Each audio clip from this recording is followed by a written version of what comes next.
झांसी जिले के वरिष्ठ समाजवादी नेता संत सिंह सिरसा से हमारे संवाददाता आरिफ मंसूरी की खास मुलाकात में उन्होंने बताया कि पीडीए की कल होने जा रही रैली में किन विषयों पर विचार विमर्श होना और किस समाजवादी शासन द्वारा किए हुए काम को गिनाया और किसान बाजार जो कि अखिलेश यादव का ड्रीम प्रोजेक्ट माना जाता है उनकी वर्तमान स्थिति से भी अवगत कराया।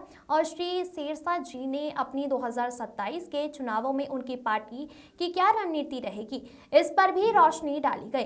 श्री संत सिंह सिरसा जी को झांसी जिले में सारी पार्टी के लोग बड़े सम्मान और आदर से नवाजते हैं। पेश है एक छोटी सी मुलाकात नेताजी के साथ। आज हम जिनसे बात करने जा रहे हैं वो किसी नाम किसी परिचय के मोहताज नहीं है, परंतु झांसी ही नहीं बल्कि पूरे बुंदेलखंड में उनकी बेदाग छवि को सभी भलीभांति जानते हैं। आइए आज हम बात करते हैं झांसी जिले के वरिष्ठ समाजवादी कार्यकर्ता श्री संत सिंह सिरसा जी से। नेताजी नमस्कार। नमस्कार। नेताजी, कल 20 तारीख को एक पीडीए रैली होने जा रही है, इसके बारे में आपके क्या विचार हैं? ऐसा है, जो 10 साल की भाजपा सरकार है, ये भाजपा सरकार को हम जनविरोधी सरकार अगर कह दें तो कोई अतिशयोक्ति नहीं होगी।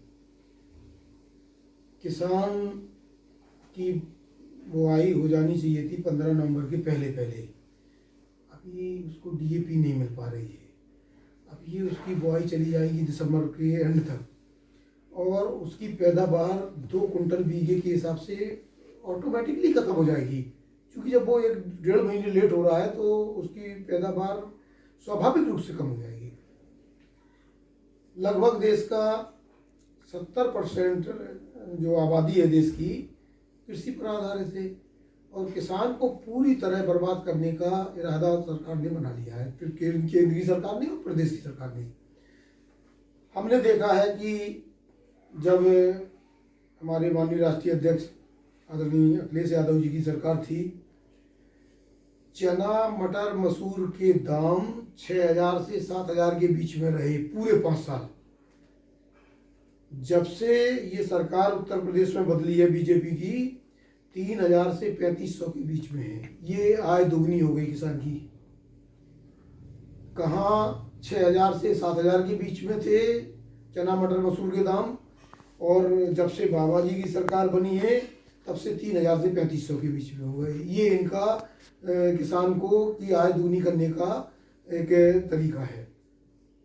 दूसरा, जो एमएसपी, जिस जिन्स पे जो एमएसपी मिली है, मूंगफली पे 400 की एमएसपी मिली है, वो 3400 में बिक रही है। धान पे 3600 की एमएसपी मिली है, वो 2800 में बिक रही है। कोई जिन्स किसान का बिक नहीं पा रहा है। किसान आ रहा है मंडी में, 3 दिन तक वो भूखा प्यासा घर से रोटियां मंगा रहा है, कहीं समोसा खा रहा है, कहीं भूखा प्यासा किसान 3-3 दिन रुक रहा है अपनी धान बेचने के लिए। कोई व्यवस्था नहीं है।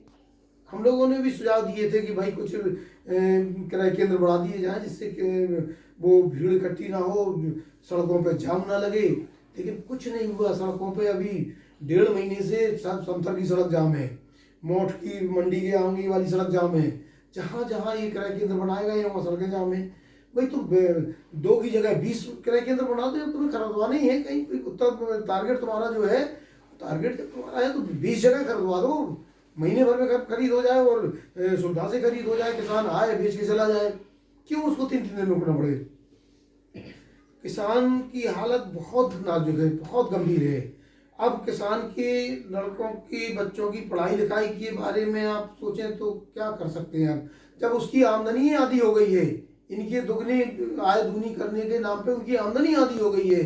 कहाँ से उनकी शिक्षा पूरी होगी, कहाँ से उनकी बेटी बेटों की शादी हो पाएंगे, कैसे उनका भरण पोषण हो जाएगा, क्या होगा इस देश पे, प्रदेश का और देश का क्या होगा। और सरकार को कोई इसकी बात का इल्म नहीं है, बिल्कुल कोई इल्म नहीं है। स्वास्थ्य सेवाएं, स्वास्थ्य के बारे में आपने झांसी में अभी सब देखा ही होगा, आपने खुद कवर किया होगा। उसमें करीब 18 बच्चे मर गए।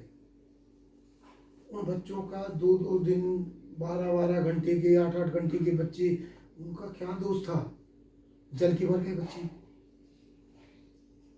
कोई व्यवस्था किसी क्षेत्र में नहीं है। अपराध देखो दिन दूना रात चौगुना बढ़ रहा है, कानून व्यवस्था कुछ है नहीं, कहीं कुछ भी नहीं है। और सरकार बस ये धर्म है, ये अधर्म है, ये मंदिर है, ये मस्जिद है।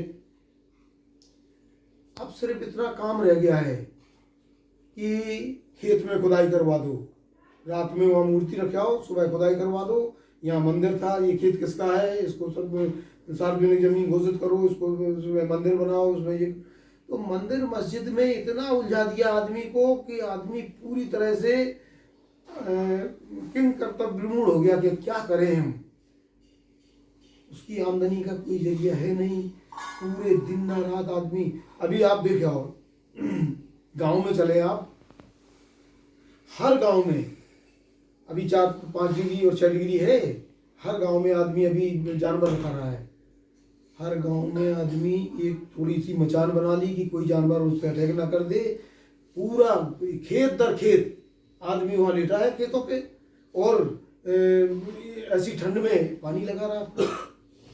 किसान कितनी मुसीबत में है, कितनी मुसीबत में वो फसल पैदा करता हो, जब उसकी फसल का भाव नहीं मिलता तो कितनी तकलीफ होती होगी। हम लोग तो बिल्कुल बेसिकली किसान हैं, हम लोग तो वो दर्द समझते हैं। हम लोगों ने वो काम किए हैं, अपनी ट्रैक्टर चलाए हैं, खलिहानों में अपने काम किए हैं, सारे काम किए हैं खेती के। कोई काम ऐसा नहीं है जो ना किया हो, व्यक्तिगत अपने शरीर से सारे काम किए हैं किसानी के। तो हमें तो एक एक दुख दर्द का मालूम है कि किस कंडीशन से किसान गुजर रहा है, लेकिन कोई किसान की कोई सुनने वाला नहीं है। लगभग 70% लोग कृषि पर आधारित हैं, कोई सुनने वाला नहीं है। और अभी हमारे वहाँ एरस से लेके और खिरिया घाट तक की जमीन वहाँ एक्वायर की थी सरकार ने। 6-7 साल हो गए, 6-7 साल के बाद उस पर कुछ नहीं हुआ। सरकार कह रही है अब तोपें बनेंगी, यहाँ वो ड्रेस बनेगी, बूट बनेंगे, असलहा बनेंगे, तमाम पूरे पाकिस्तान को उड़ा दिया जाएगा, दुनिया को उड़ा दिया जाएगा वहाँ पे। वो 6 साल में लोगों ने जो पैसा उन्हें मिला था, किसी ने बोलेरो खरीद ली, किसी ने दारू वारू पी ली, सब पैसा खत्म हो गया, वो खेती चली गई और वहाँ कुछ हो नहीं रहा। लोगों को ये था कि कम से कम यहाँ कोई कल कारखाने खुलेंगे, यहाँ हमारे बच्चे नौकरी करेंगे, चलो खेती चली गई तो कुछ ऐसा कल। जैसा कि आपने अभी इतनी सारी कमियां सत्ता पक्ष के बारे में बताई, तो क्या हम इसको निश्चित मान सकते हैं कि 2027 में आपकी सरकार आने वाली है? देखिए, एक बात है कि सरकार ने, चाहे केंद्र की सरकार हो चाहे प्रदेश की सरकार हो, इतना भयभीत करके रखा है आम जनमानस को। आम जनमानस बहुत भयभीत है। जिसके पास थोड़ा पैसा है वो ईडी और सीबीआई से भयभीत है, जो आदमी साधारण किसान है वो पुलिस के थाने से भयभीत है कि अभी 4 थाने की पुलिस आ जाएगी और 50 गालियां देगी और थाने में डाल देगी। कोई जुर्म हो या ना हो, तो कुछ भी हो उसमें 1 सेकंड रुक जाए। सन सिंह जी, जैसा कि आपने अभी किसान के बारे में बात की, तो इसी कड़ी में मैं उत्तर प्रदेश में श्री अखिलेश यादव जी की जब सरकार थी तो किसान बाजार उनके ड्रीम प्रोजेक्ट्स में से हुआ करता था। तो किसान बाजार जब बना था, जब बड़ी अच्छी स्थिति में है, आज की क्या स्थिति है उसकी? देखिए, आपने बहुत अच्छी बात की है। ये माननीय राष्ट्रीय अध्यक्ष जी का ये ड्रीम प्रोजेक्ट था कि किसान बाजार बना के हम वहाँ ऐसे लोगों को देंगे जो किसानों की फसल खरीदेंगे, किसानों को सुविधा देंगे और उनका जो उत्पाद है उसको उचित मूल्य पर खरीद कर और किसान को पूरी सुविधा देकर, कभी किसान को ये नहीं लगेगा कि हम कहीं ऐसी जगह आ गए हैं और हमें परेशानी हो रही है। तो उन्हें चाय पान की व्यवस्था होगी, रुकने की व्यवस्था होती थी, तो सब सारी व्यवस्था होती। लेकिन आज किसान बाजार की वो कंडीशन है ना, उसमें लाइट के बोर्ड उखड़े पड़े हैं, लाइट की लाइनें उखड़ी पड़ी हैं, फर्श उखड़ गए हैं। वो इतनी दयनीय कंडीशन हो गई है तो किसान बाजार की कि वो देखने लायक है। और सरकार का उस तरफ कोई ध्यान नहीं। सरकार जहाँ किसान शब्द जुड़ा हुआ उस तरफ सरकार देखती नहीं है। जिस योजना में किसान जुड़ा हो उस योजना की तरफ सरकार देख नहीं रही है। और इसी वजह से उस किसान बाजार का इतना शानदार किसान बाजार बना था यहाँ का, उसकी वो दयनीय दशा है कि उसकी तरफ आदमी देख नहीं रहा है। सरकार की कोई उस पर करनी नहीं चाहती सरकार। अध्यक्ष जी, आप समाजवादी पार्टी के बहुत पुराने और वरिष्ठ कार्यकर्ताओं में से हैं, फाउंडर्स मेंबर्स में से आपको कहा जाता है। 2027 में पार्टी आपको कहां से चुनाव लड़ाने का दायित्व देना चाहती है, इस बारे में कुछ हमारी जानकारी। देखिए, चुनाव की बात तो ये है कि राष्ट्रीय अध्यक्ष जी का जो निर्देश होगा, क्योंकि इस बार पीडीए चुनाव लड़ेगा और पीडीए फॉर्मूले में जहां जिस जाति का प्रत्याशी राष्ट्रीय अध्यक्ष जी उचित समझेंगे वहाँ उसको लाएंगे। इसमें कोई आदमी ये दावा भी से नहीं कर सकता कि ये सीट हम लड़ेंगे, वो सीट हम लड़ेंगे, ये कोई नहीं कह सकता। ये राष्ट्रीय अध्यक्ष जी का अपना खुद का निर्णय है कि इसको कहाँ से लड़ाना है। हाँ, इतना जरूर है, राष्ट्रीय अध्यक्ष जी का ये पूरा सोचना है कि हम उसी को लड़ाएंगे जो चुनाव जीत कर आएगा।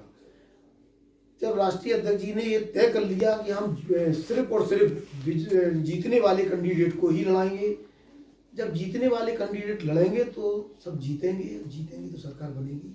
और सरकार इसलिए बनेगी, अभी इस सरकार को 2 साल है, आम आदमी को इतना डरा के रखा हुआ है, इतना भयभीत करके रखा हुआ है कि कोई आदमी सरकार के खिलाफ एक शब्द नहीं बोलना चाह रहा है।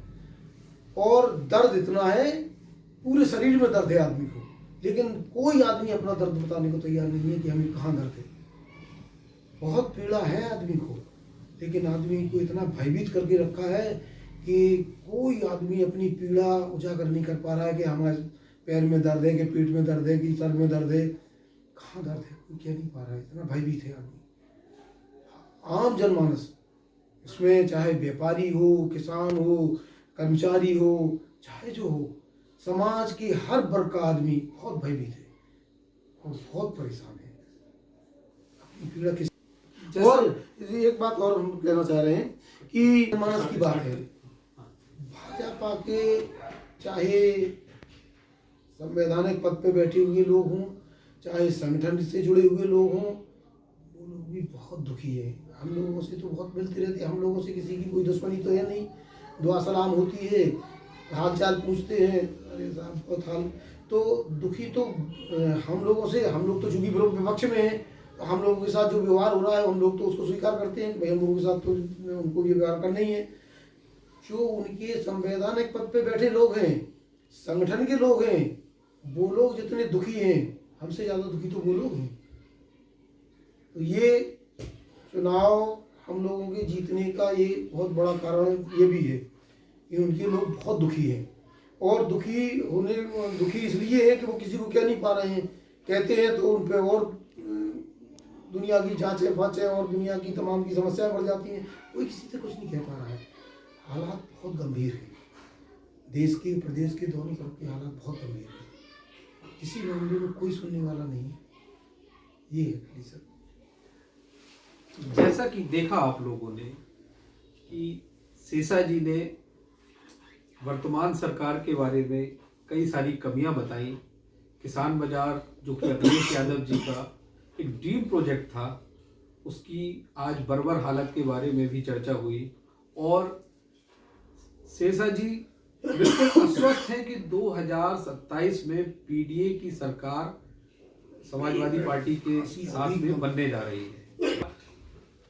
मोहम्मद आरिफ मंसूरी, भारत न्यूज़ के लिए झांसी।